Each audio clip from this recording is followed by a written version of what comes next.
Greetings, Band Warriors. Greetings. Greg is back. So are you. Another live stream edition of Results Kill Excuses. Let's see what kind of stuff we can get into, what kind of subjects we can talk about today. It's been a lot on my mind. There's a lot on my mind because we're making that final push of the year.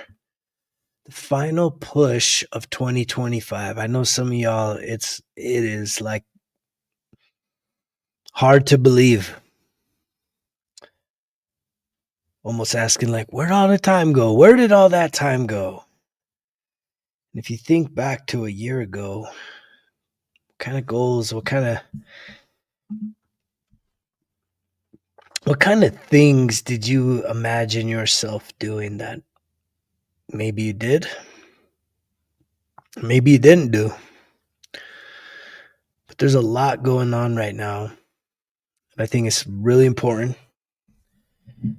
for each and every one of us, if we want to be successful next year.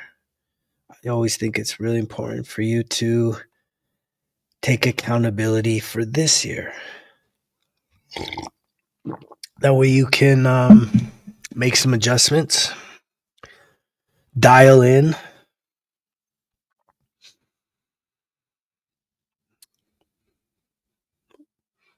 and it's really about what? Accountability. It's about developing some self-discipline. It's interesting the times that we find ourselves in right now. Someone had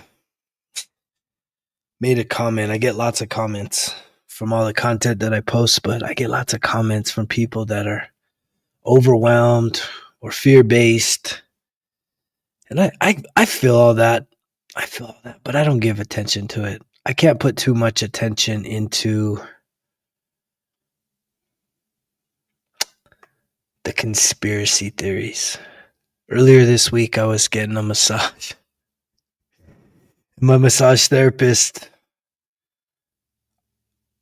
he said something about conspiracy theories. And so I picked his brain. I was like, you know what are the biggest conspiracy theories you think right now? And he just started rattling them off, And it's all stuff that I've pondered and think about. But I don't put too much stock into it. I definitely am not going to fall on the proverbial sword trying to defend a conspiracy theory. I used to. It used to be really easy for me to get caught up, to get lost in the emotions, in the way the world was working. That frustrated me, that caused me to not feel safe and secure, to not feel a lot of different things. When you think about the world right now, how do you feel? Do you feel optimistic? Do you think there's hope? Or like this person that made a comment talking about we're all going to get put into slavery and the worst is happening and the worst is going to come about this planet. It's interesting, right? We've been through a lot. Most of my adulthood, right? If you go back, I'm 47. We're in 2026. So if you go all the way back to when I was like 20 years old, right before 9/11, just all the pattern of things, Y2K, 9/11, economic collapse, pandemics, and probably so many other things in between there. And yet, I can say with absolute confidence that in the past 26 years, I've gotten better. I've become mentally, emotionally, spiritually, physically better off than I was if I was to play back the tape 26 years ago.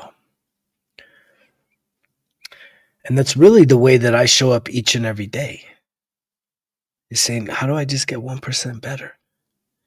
If you're somebody that finds yourself in difficult life situations, like your situation is challenging, not the situation on the other side of the world in some far off country that you have never been to, but you're being told about the bad things going on there, and that causes you a lot of sadness and frustration. And I believe in compassion and empathy, but I also believe that it is imperative for us to truly deal with our own things, with what's really coming up for you underneath the surface. Because it's like, it doesn't take a whole lot of effort to go to any major news outlet and start reading about all the terrible things happening in this world. All the strife, all the tension, all the disagreements, and the political chaos. It doesn't take effort, does it? For you to just sit there, be looking at stuff, reading the headlines. And that must be the reason why it's so much more difficult for us to sit with ourselves. To sit. To really start to figure out our thoughts. To figure out what makes us happy, what makes us sad, what makes us feel alive, what makes us feel like we're in total peril, what gives us fear, what gives us joy, what gives you peace, what causes you pain. It sounds easy. We think we know it, but I'm here to tell you that unless you really sit with yourself with a pen and paper and really write these things out, you're like most people, you're just trying to figure it all out right here in your head. You're trying to figure out it. You're trying to figure out who you are based on all the things that you've been through, filtered through all the problems in this world. And really, that is like most of our minds, most of the people I know that I work with, I mean, they're definitely open to decluttering, right, their situation. And a big part of that decluttering process is what gets me into the things I'm going to talk about tonight, which is to wake up with a plan. That's literally the difference between winning the day and losing the day, is if you wake up with a plan. And the plan isn't literally repetitive, mindless routines that are so easy to just, okay, snooze, shower, right? Or shit, shower, shave, eat, load up whatever and get going down the road. I mean, that ain't a plan. That's not what I mean by a plan. When you wake up with a plan, that means that one of the most important things for those of you that are searching, seeking to have to really have something different come about with the next year, the year that we're facing right now, the 2026. If another year slipped by because you thought, oh yeah, it's like things are going to get better, things are going to be more smooth, and yet it's just so turbulent. If you think next year's going to be less turbulent and so smooth and back to the good old days, good luck with that. I can tell you that the world you live in, the world that you perceive, can absolutely be a lot more smooth, but it ain't because of there being peace on earth and people singing Kumbaya. It's because you're cultivating peace within you. And the way that you start to cultivate that peace is you have to literally go through the process of farming. If you haven't really produced some fruit, and by fruit, I mean like some results in your life, some positive transformational results, some gains, some successes, some things to really like celebrate. Right now is the time that people that won 2025, the thing that most people are doing right now that are winners, that are high performers, you know what they're doing? They're recapping, but they're also doubling down on this final push. They're not coasting. I know I'm not coasting. I've been putting in the work, double time, quadruple time, because I want to blow past the finish line. But I'm also simultaneously doing the reflection and really starting to assess and chalk up, what did I do good? What could I have done better? What were some of the significant wins? What were the significant experiences that I did this year? What can I be proud of myself for? What was some of the accomplishments? But also, what were some of the things that are areas that I would like to improve on in 2026? See, this is the biggest mind shift that can absolutely change your entire life by changing your paradigm in your mind, which is literally saying you have a lot more power than you think. There's a lot of things outside of you, almost everything outside of you that you cannot control. But if you were to really focus on just a couple things, why does it got to be a million things that you're overwhelmed with? Why couldn't you just focus on, 5 key things or 3 key areas that you want to see some serious growth in for next year? Clearly, if that's something that don't interest you, if you're not somebody that's wanting to hold yourself accountable, wanting to really see some results, wanting to improve your life, to change some of your patterns and habits, then yeah, carry on. Just keep doing the thing, right? I see you. I see you continuing to do the thing. I see you.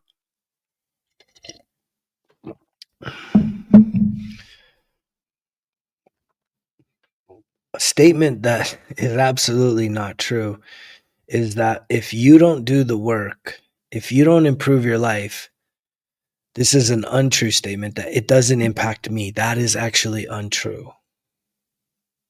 At the highest level. At the highest level, we're all interconnected.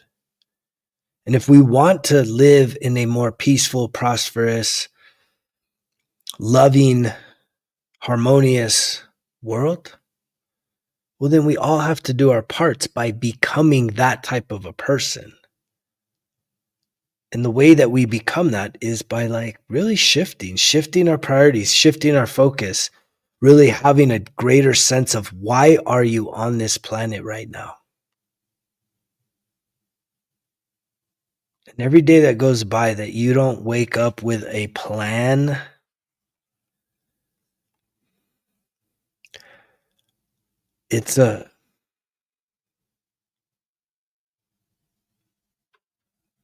I'm actually kind of at a loss for words.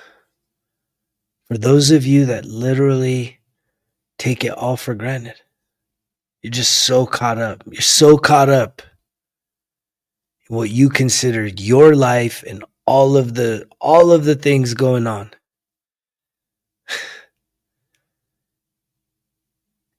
And those of you that are almost proud of it, like, I'm good. I don't need to change. I'm fine. And it's just like, do you not feel like there's a purpose for you? Something greater than just being fine? Do you really think that? I mean, most of the people don't want to hear this message, and I get it. At least yet. It ain't got tough enough, has it? A lot of people complain that the world is tough and it's crazy out there, but it ain't got tough enough. We've been through some heavy storms. I mean, I'm thinking back 26 years from 9/11, like Y2K, 9/11, the 0809 economic collapse, right, to like all kinds of weird pandemics, and then the big pandemic. And there's probably a whole lot of other shit mixed in there. And it still isn't gotten tough enough for you.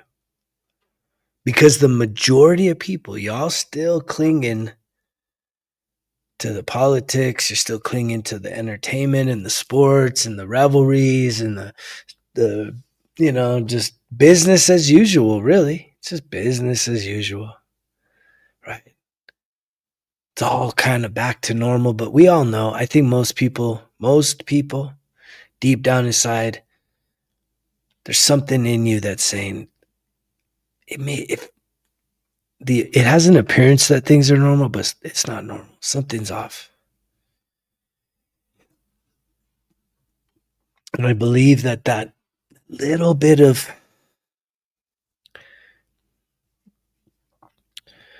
irregularity to where it's just not quite aligned, I believe that that's there because there are a lot of people that are searching for something else. A lot of us, we start our search looking outside the world, right? We're looking for something to make us feel better about ourselves, complete our lives, looking for that magic pill to change how we feel about ourselves and, our status in the world. And we're just looking for the magic pill, looking for something to just make it so easy. So like we don't really even have to do a whole lot of anything. I know I used to kind of hope for that to be the way it could be, especially when I would hear successful people, accomplished people in all kinds of ways, right? And they'd always say, there's no shortcuts. Right? The easy road doesn't lead to your success. You got to be willing to like put in the effort. And it's kind of sad that there's so many people in this world right now that have so much talent hidden inside of you. Right? But you've just kind of given up, haven't you? Are you one of those people that's just given up? It's just easier to give up than to get up, dust off, keep going, break with traditions. Right? They say that the definition of insanity is doing the same thing over and over and over and over and over again. And usually it's expecting a different result. But I think a lot of people have really been resided to not even have an expectation that things will change. You're just kind of giving up, capitulating, just tossed in the towel and said, I don't know what I could do. And you almost feel helpless. That's why we grasp for things like these old systems. We think that we put someone into a position of power that somehow they're going to make our lives better because of what they say. And it's like the past 26 years, I've seen it go back and forth and back and forth. Doesn't matter what party you're affiliated with. They've all promised something and I don't see the results.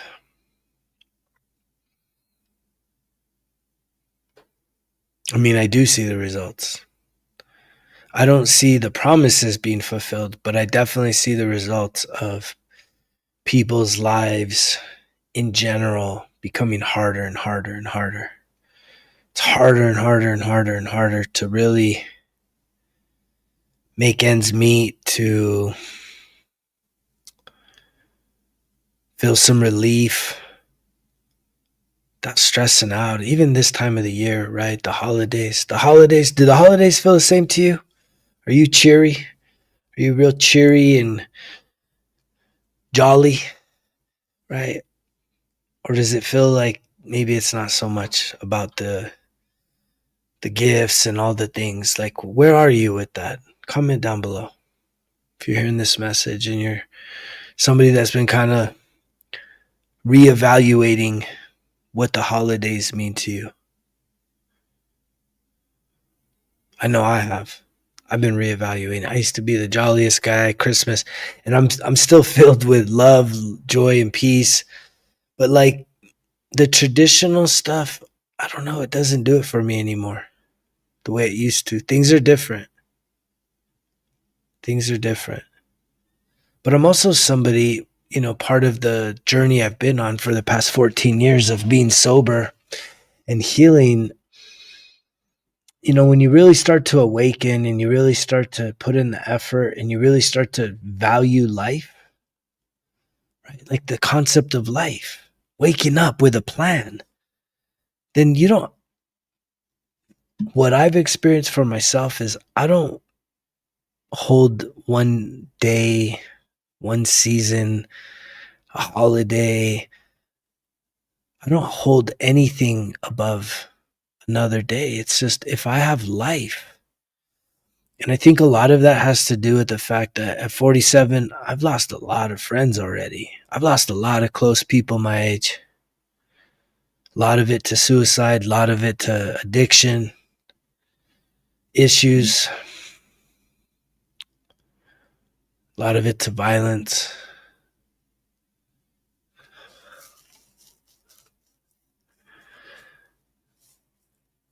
And it's sort of like, I try and squeeze out as much joy out of each and every day. That's why I don't take it for granted. That's why I wake up with a plan. So I listen to the positive affirmations every day. And if you're not doing that yet, you should do it. And if you're interested in figuring out what positive affirmations to listen to, I'll put this out there. I did it before. If you send me an email, greg@resultskillexcuses.com, I will send you some positive affirmations. But tell me what it is that you struggle with. Like what area of your life are you looking to be more positive about? Is it relationships? Is it money? Is it health and wellness? Is it just mental health? If you are in need of some recommendations, I'll send that to you. greg@resultskillexcuses.com.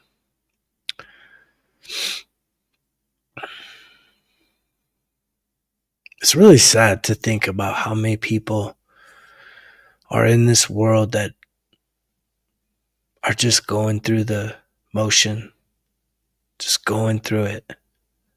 Almost robotic, right? Almost like zombies. There's a lot of people. There's a lot. Probably the majority of the people on this planet are literally mostly doing life from a unconscientious state of awareness. It's like you're so caught up.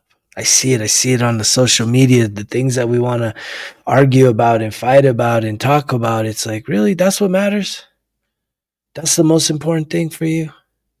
That's worth your time and energy? That's worth you trying to gain some self-confidence and get some notoriety? We got to talk about this type of shit. We got to post these types of things. This is what makes life worth living. It's interesting. It's interesting to think about how many people, like what I'm talking about,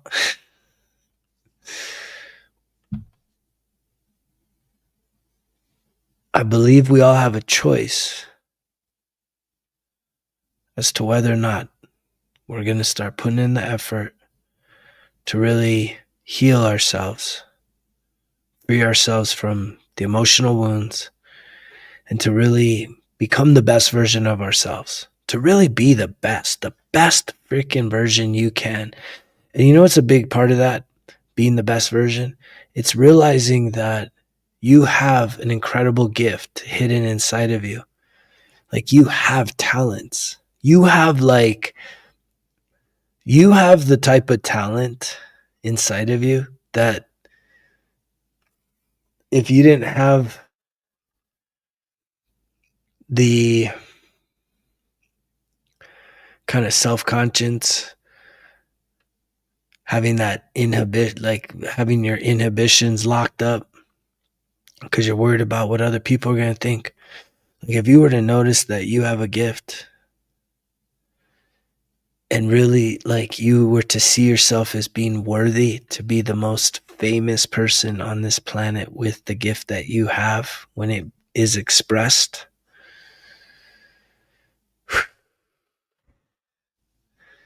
that would be the most incredible thing.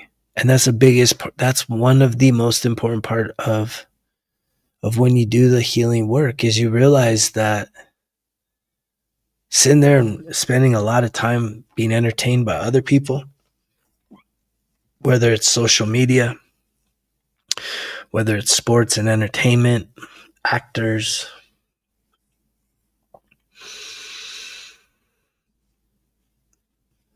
that you have a gift that, even though it's a gift, that doesn't mean that it just is. Even though it comes natural and it's a part of who you are, the gift still requires you developing it.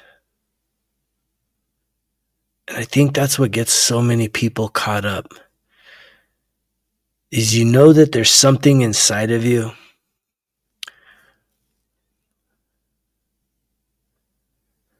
that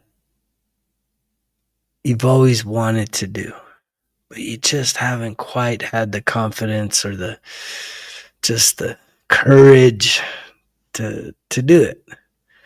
Or maybe you did. Maybe you tried it one time, you like stuck your head out there and maybe fell flat on your face, or maybe you just sucked. And so then you used that negative feedback as a reason to give up, as a reason to say, yeah, I'm crazy. I must be out of my mind thinking that I can do that. Because again, you're comparing yourself to people that have put in the work, have done the practice. And that's a real shame that we're so harsh on ourselves, that we don't believe in ourselves enough. Most people, it's really a lack of self-confidence, really believing in yourself, like really believing in the person you see in the mirror, like believe in that person to say, let's go try this. What in the heck do we have to lose? Oh, what? People gonna laugh? What's up, brother? What, are people gonna laugh at you? People are gonna tease you? People are gonna joke about you? I mean, when you're a grown-ass adult, if you're really worried about what other people think when it comes to you just doing you, I mean, you have yet to figure out the whole point of this experience. Like, each person has the calling to be the main character, to be the hero of your own story. But yet most of us, the lives that we're living, it's just been one time of choosing to settle and not take the leap of faith, or not be courageous enough. And then we wonder, like, man, how did we get here? How did I get here? How did I get here? What is this issue that I got really about, right? My heart goes out to you. If you're somebody out there that's still caught up in the drink, caught up in the smoke, still, got almost a unbreakable relationship with some sort of a chemical substance, and there's a big part of you that knows that it's probably not good for you, but you're kind of with that attitude. I'm an adult, man. Like, leave me alone. I can do whatever the hell I want. You're absolutely right. I'm not here trying to tell you what to do. I just know that when I was stuck, underscore, right? Emphasis on when I was stuck. When I was stuck and self sabotaging, self medicating, like literally drinking round and round. When I had my relapse, I'm on 14 years of sobriety, so my relapse was almost like 16 years ago. I was sober for 3 years, and I did it just white knuckle. Like, I was just so disappointed in myself. It was just white knuckle trying to be sober that there was finally a kink in the armor that gave way to my relapse. And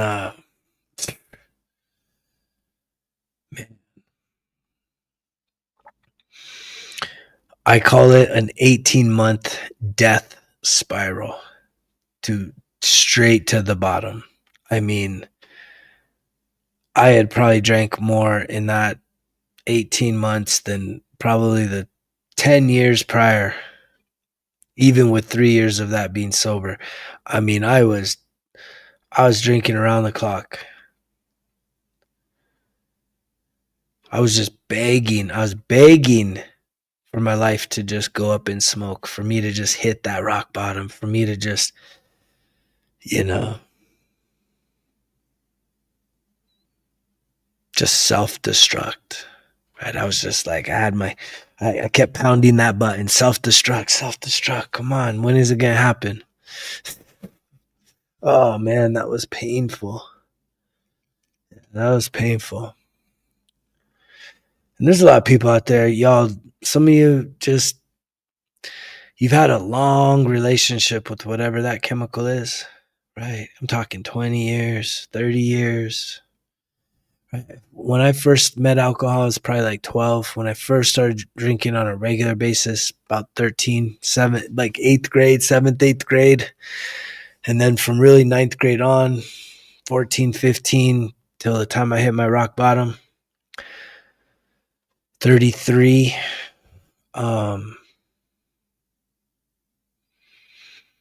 Yeah, that was a hell of a run. That was a hell of a run. I was talking to some people the other day, and they were talking about, still drinking and like waking up hungover. And man, I couldn't even imagine being hungover at 47.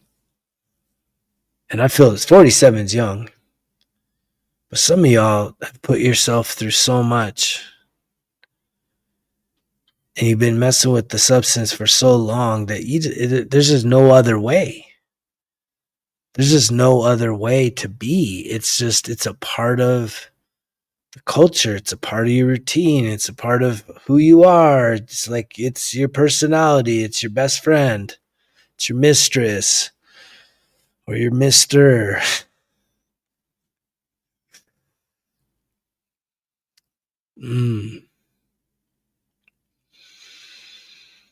Yeah. Sobriety. I could tell you that much. I started waking up with a plan after I hit that rock bottom. And I said, you know what? I gotta get sober. I can't do this no more. Like, for sure, for real, dead ass. Like, me and alcohol are donezo forever. Took a lot. It took a lot to get there, but I've never turned back. I've never looked back. I've never even missed it for 1 second. And if you're somebody that's interested in an incredible resource, there's a book out there. It's called This Naked Mind. This Naked Mind. I've shared that book with so many people over the years. It's Annie Grace. This Naked Mind. I highly, highly, highly recommend you listening to that book. Just if you even want to just casually reevaluate your relationship with alcohol specifically. right? If this is reaching anybody that's just even casually, just even curious to be like, I don't know, this alcohol thing is getting old. This book right here, This Naked Mind, is the most incredible book because Annie, she puts alcohol on trial, right? It's like being in a courtroom and alcohol is the defendant and it cannot defend itself when it comes to the facts, the scientific facts of how destructive, how poisonous, how toxic of a chemical it is in our human bodies. I mean, we're fucking insane to think that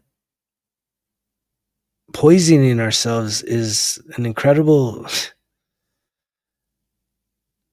way to have fun.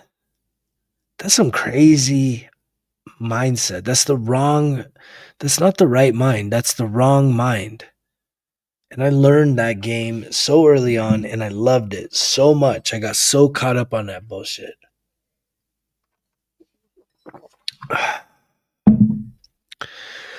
But I hit that rock bottom. And I can tell you, I woke up that next day with a plan. It was pretty spontaneous. She talks about that in there. There's a lot of people that I'm glad you're learning, my friend. That's all it's got to be about. You know, it's always about just, do you have an openness to say, I'm willing to learn some new things. I want to figure myself out.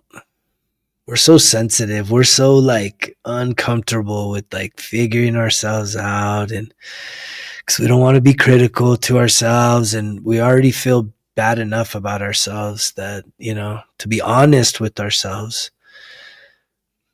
it's painful. It's got to be pain avoidance is what that is. Most people are just don't want to deal with their shit.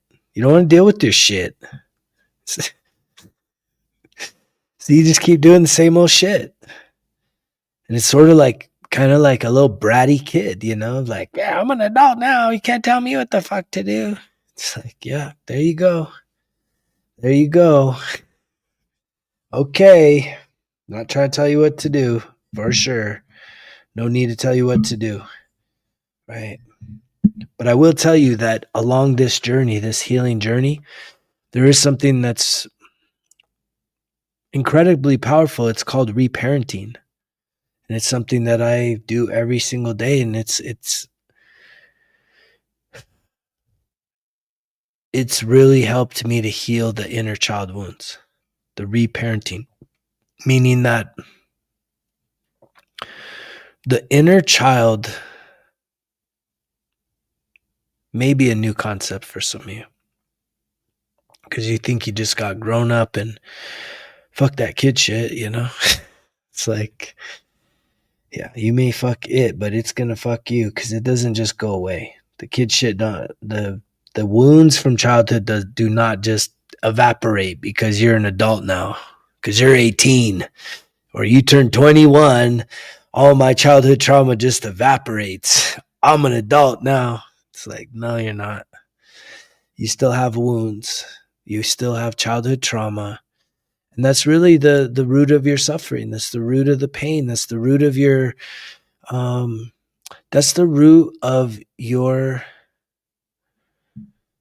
behavioral issues that cause you a lot of problems. I know that's, when I say you, I mean, I'm talking about me. The things that caused me a lot of problems was my unhealed childhood trauma. And because I'm in this space so much, and I'm so passionate about the process of healing myself, which is really trusting myself, which along that journey has really been the reparenting myself. And a lot of us, all of these concepts may be so new and so like you're like unknown, right? So I get it. A lot of people are just like, man, what is this guy even talking about?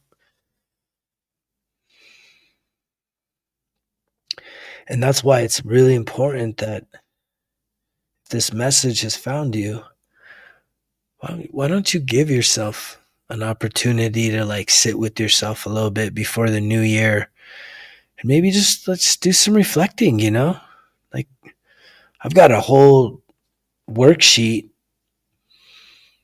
that's literally, I think it's 3 pages, but it's you doing your life review. And that's your life review is something that we've probably heard happens when we die. Right? We have to like see all the things that happened in our life and how it impacted us. And if you've ever seen a movie, like there's got to be a good movie like that. If someone could think of a movie that where they have like the life review, it's like someone dies and they go to heaven, and like it's kind of a concept, right? Where you have to like review all the things that happened and how they impacted your life, and it's kind of like an awakening. And it's like, if you know of a movie that's like that, comment down below, share it with me. That'd be great. But I've put together some worksheets. So if you would like to get these worksheets for free, you can send me an email, greg@resultskillexcuses.com, and I will send you 3 worksheets. All you got to do is print them out. And you can sit there and do your life review, 0 to 10, 10 to 20, 20 to whatever age you are now, where you literally just give yourself a week and you just write down the most significant events of your life, the good, the bad, and yes, those really terrible things. And I think because some of the things can be so terrible, we don't want to ever document that, because then we don't want to even acknowledge it. Right? There's a lot of people, I get it. It's like, I don't want to acknowledge that stuff happened ever again because it was so long ago. But the thing that I think a lot of people don't realize is that the thing that happened a long time ago, the ugly things, the bad things, the terrible things, the heinous things, the really sad things that happened a long time ago, they didn't evaporate. Because every one of those things that happened has caused what is called an emotional wound. And that emotional wound does not heal with time. It's literally something you will carry around until your grave. And some of you, maybe you're just A-okay with that. Me, I had to do something about it. I had to at least try, because I was tired of sabotaging myself and relationships and just not able to like really get a hold of myself. I'm like, man, who is this other version that comes out and just wrecks shop, leaves me in a worse situation?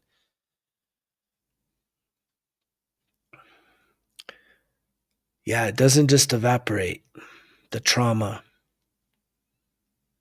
That's why therapy is really good. That's why even hiring a coach is really good. That's why doing the journaling is really good. Here at Results Kill Excuses, I've developed the 1% Better Everyday Journal that really helps guide you through this entire process I'm talking about, or at least gives you some structure to make it very easy to follow as you start to kind of do some self-discovery, to really go back in the time machine and sit with that pain, sit with the story that is your life.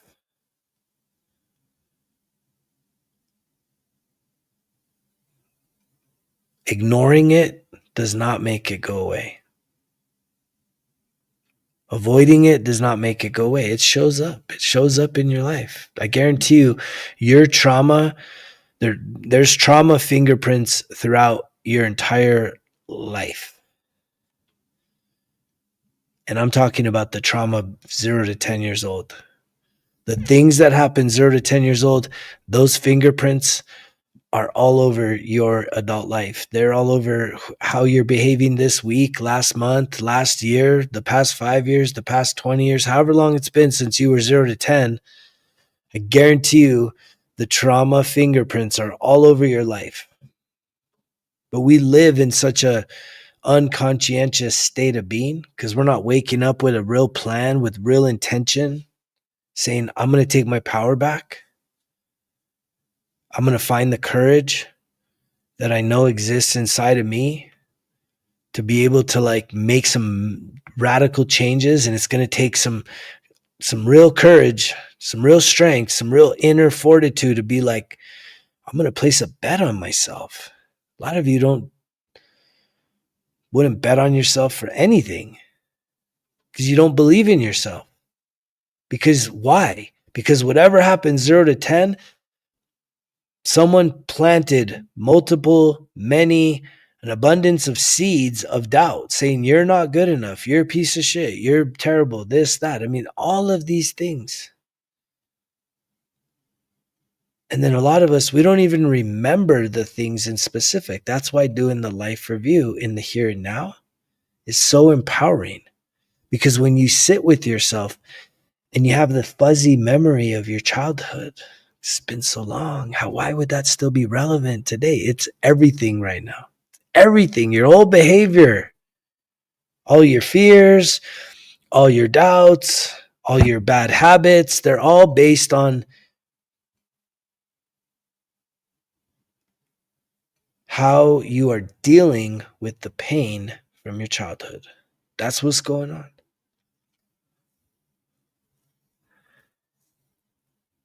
And if you're not able to really put those pieces of yourself together to see that picture clearly, yeah, that's really tough. It's really tough to wrap your head around anything I'm saying. But when you're able to really say, all right, I want to sit with myself and figure this out. And the thing that gets most people to run away is because here, with working with me, listening to me, my whole message, the foundation of the message, the foundation of your healing journey, your spiritual awakening is having a clear mind. And the only way your mind is going to be clear is if you cleanse yourself of any kind of chemical dependencies. Any chemical dependencies, you need to free yourself from that. You may love it. You may like the chemicals that you put in your body, but I am telling you that you need to give yourself a break. You are poisoning yourself. You are harming yourself. And somehow someone is looking at you, depending on you, wishing that you'd get better, that you'd change your ways. But nah, I'm an adult now. I ain't got to do that. Are you not here for something greater? Are you really? Is that all it's about? Is that all it's about? Is just numbing out, checking out, vegging out, scrolling, just cheering, just paying taxes, complaining about life, and wash, rinse, and repeat, man. It's just a broken record, which is really a spiral going down and down and down and down and down and down until you're back in the dirt. But there is a better way, and I've found that. But it takes a lot of strength. It takes you breaking from traditions. It takes you really standing your ground. It takes you saying, I am going to be different. Totally different. And people are going to say, oh, what? You think you're better than us? You know how many times I heard that those first few years? Oh, you think you're so much better than us? Because again, it's like misery loves company. When you start to improve your life, you wish. There's something inside of us that thinks, oh, if I start to improve my life, everybody else is going to like be so excited. No, they're not. No, they're not. Because the little wounded child inside of them and the ego is like, what the fuck, man? Why are you changing up? Get back down here in the gutter with us, man. Get back here in the dumpster. Keep doing this shit, man. You're not better than us. What's wrong with you? That, or they say, oh yeah, you're gonna get better. Okay, yeah, it's just a matter of time.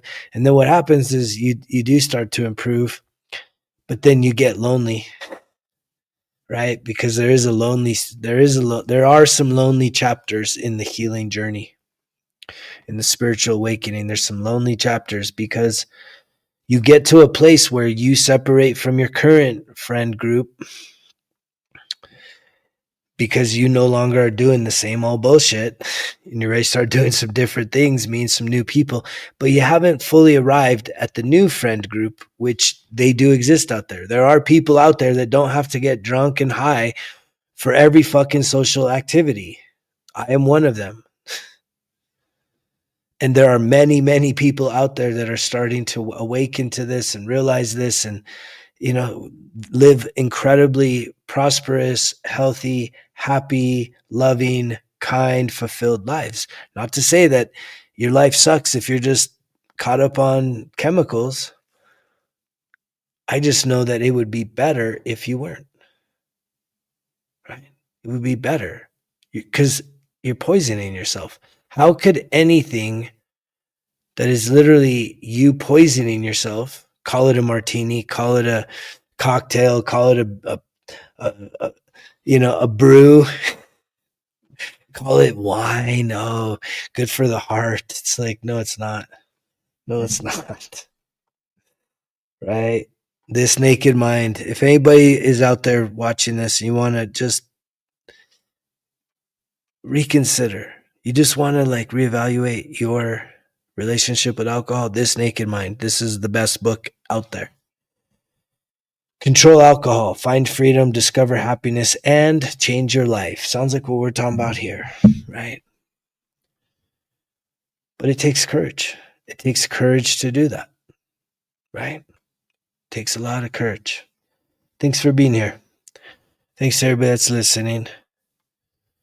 Doesn't mean that you'll make the changes, but I'm telling you, there's a better way. There's a better way to do life. There's a better way that's more fulfilling. There's a better way that really aligns you with your true dreams, your true desires. No more just like settling for things that, oh, well, you don't understand. What, you want me to just quit my job? I'm only a few more years from retirement. You just want me to quit? I don't want you to do anything. I'm not telling any person to do anything that you don't want to do. But the problem is most of y'all that are out there that can give this kind of message, even what we've been on here for 52 minutes, and I've been on here for many, many years, right? It's challenging when someone's not just here to entertain you, but I'm literally trying to have like a heart-to-heart conversation with you saying, hey, look, I care about you. I care about most of you more than you care about yourselves. That's facts. I will, Kenneth. Dang, dude, that's really good. That's really good. You should really be proud of yourself, bro. It's not easy, man. It's not easy to change up. But the thing is you got to get support, dude. If you just try and white knuckle it, it's difficult. And you also got to create some separation. The goal for anybody that is trying to overcome addiction, and there's so many addictions, you guys. It's not even just drugs and alcohol. There's food, there's gaming, there's sex, there's shopping, there's negative thinking, right? There's smoking. There's all kinds of stuff nowadays. 90 days. 90 days is the threshold. It's the aim. 90 days. They say the relapse rate within 90 days is exceptionally high. It's really, really high. So that's why it's like if you can get 3 months under your belt. There's a really good course on my app, resultskillexcuses.com, or just Results Kill Excuses on the app. It's called Breaking Up With My Addictions. And it's a 7-day course. It's free.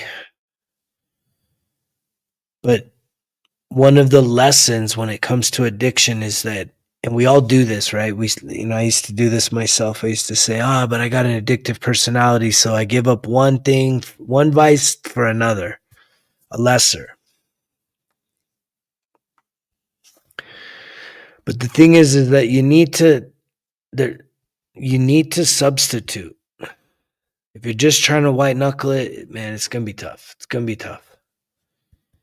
There's got to be a real motivation. But the number one thing I would say, Kenneth, is, man, get this book, dude. Like, don't even play around, bro. Listen to this book. Start listening to it tonight before you go to bed. Listen to it first thing in the morning.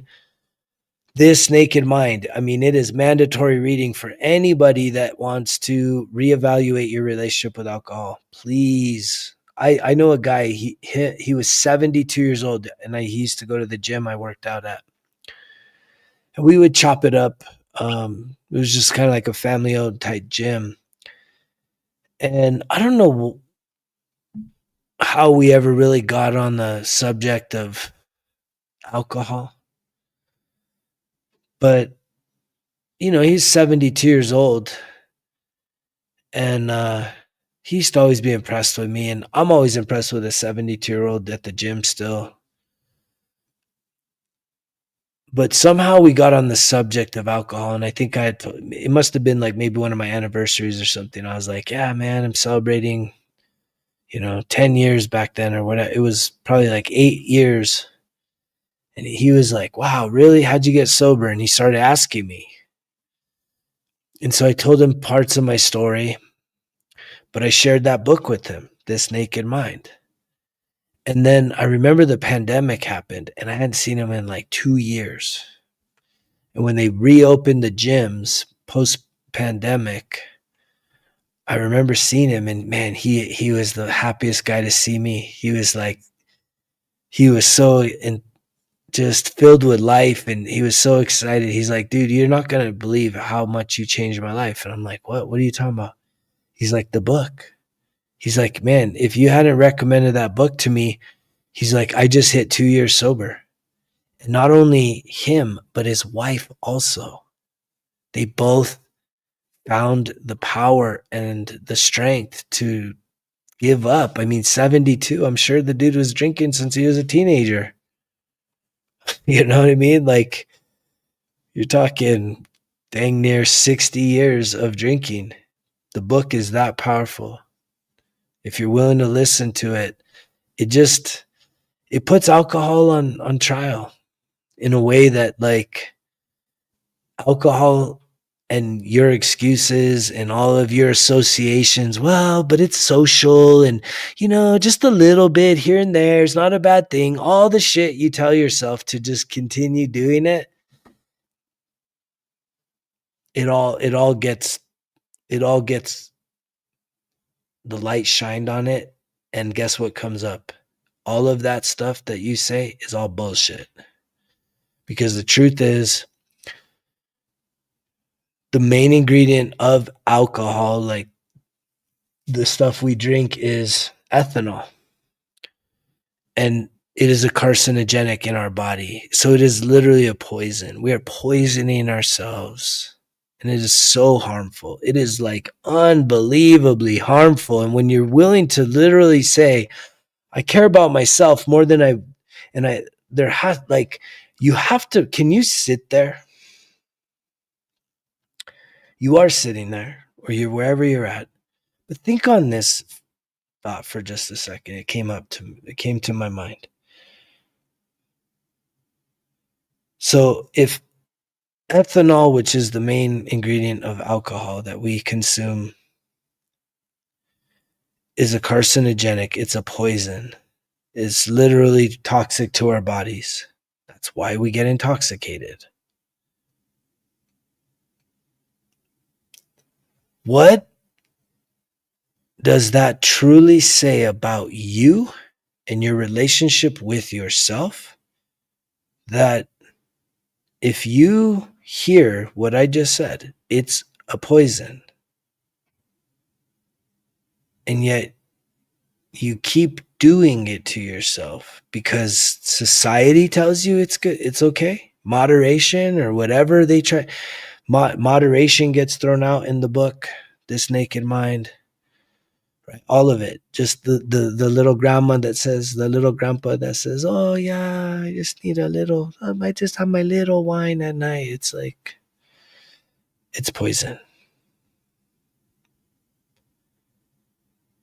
And if you in your right mind, well, there's no way you're in your right mind. You're in your wrong mind if you say it's okay to poison yourself. If you acknowledge that you are poisoning yourself when you drink, but you continue to do it, you are not in your right mind. You're in the wrong mind.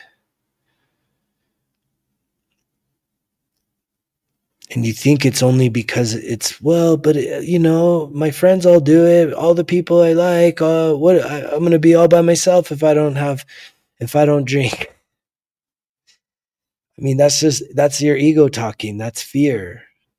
And if you have to filter what you do based on fear, I mean, it's already red flags galore. Because what it's really like, if you start living a sober life, I just said it earlier, there are so many people out there that are adults that are living active, healthy lifestyles that alcohol has nothing to do with the enjoyment and the fulfillment of their life. And they are very fulfilled. If you think that everybody that is sober is just sitting around bored and you're out there tearing it up, fucking partying, and you're like, party over here, fuck you over there, like y'all are boring, it's like, no. That's not how it is. We might have thought it was that way when we were little kids because we probably shouldn't have been drinking to begin with because we're underage and we're breaking laws and it felt cool to do bad things as children. But as grown ass adults, again, you have the intelligence. There is a divine soul inside of you, right? God has put you on this planet not to poison yourself and call it fun, but to truly find your purpose and express it in a way that truly adds to the love, the light, the joy, the peace of this world. Not the suffering, the misery, and the revelry of this world that is unhealed.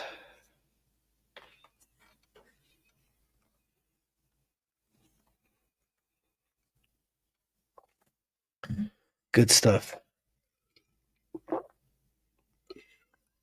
I'm grateful to have reached, even if it's just one person with that book. If there's just one person, it's like I would have never thought that 72-year-old man would have actually listened to the book and him and his wife would have got sober.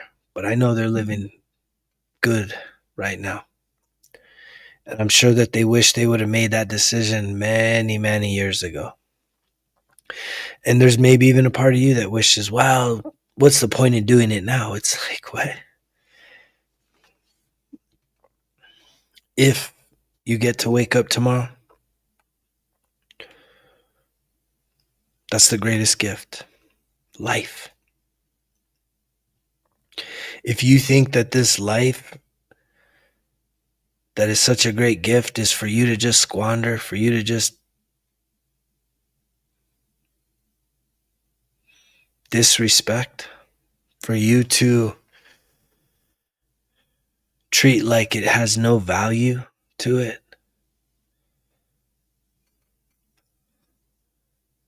if you're somebody that questions the importance of our life, and it's really that you question your importance on this planet, that you don't think you make a difference, I'm here to tell you make a difference. I'm here to tell you that this world would not be as good without you. But here's the thing, this world can even be better when all of you shows up. Just like me. All of me is showing up here right now. And tomorrow, if I'm given the opportunity to wake up, to see the sunrise, all of me will continue to show up each and every day. Just getting a little bit better, 1% better. And I'm hoping to reach you to do the same. If you're jumping on here late, watch the replay, watch the video, important video about an important subject. And that's truly about what are you here for? What are you here for? If everything you've been doing, unless everything you've been doing is like living a sober life, being an incredible role model, and like truly making this world a better place, then continue doing that. Like amplify, put your message out there. There's not competition in putting the positivity into this world. We all need to find the ability and the confidence that once we do the work and once we start to heal,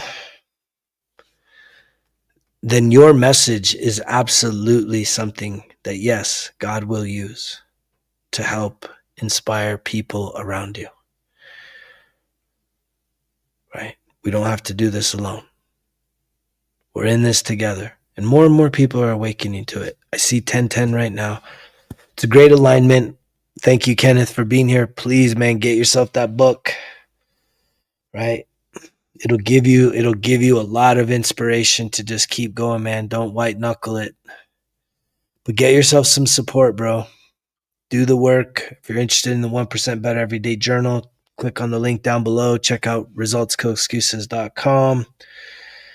Reach out anytime, Greg, at Results Kill Excuses. That's for anybody that's just looking for some guidance, some feedback. I can't say that I can spend a ton of time with every single person out there, but if you reach out to me, you will get a response that is personalized. If you're going through some tough stuff, share a little bit about your situation, and in a very non-judgmental way, I will give you a response. That is my deeply held commitment to this Results Kill Excuses community, to all of you that are passing through here. Thank you. It means the world to me. I hope that you have an incredible rest of your evening or whenever you're watching this. Make the most of your life. Hold yourself accountable. Really, you need to kind of, jump in a cold river or something. Shock your system to be like, what are you doing with your life? Not another year. Please, not another year where it just goes by and you got nothing to show for yourself. You got nothing but just what? More weight, more wrinkles, more beat downs, just feeling overwhelmed, exhausted, less energy. Like, not another year. Let's go. Because you know the drill. Results kill excuses, because if it was easy, it wouldn't be worth it. Greg's out.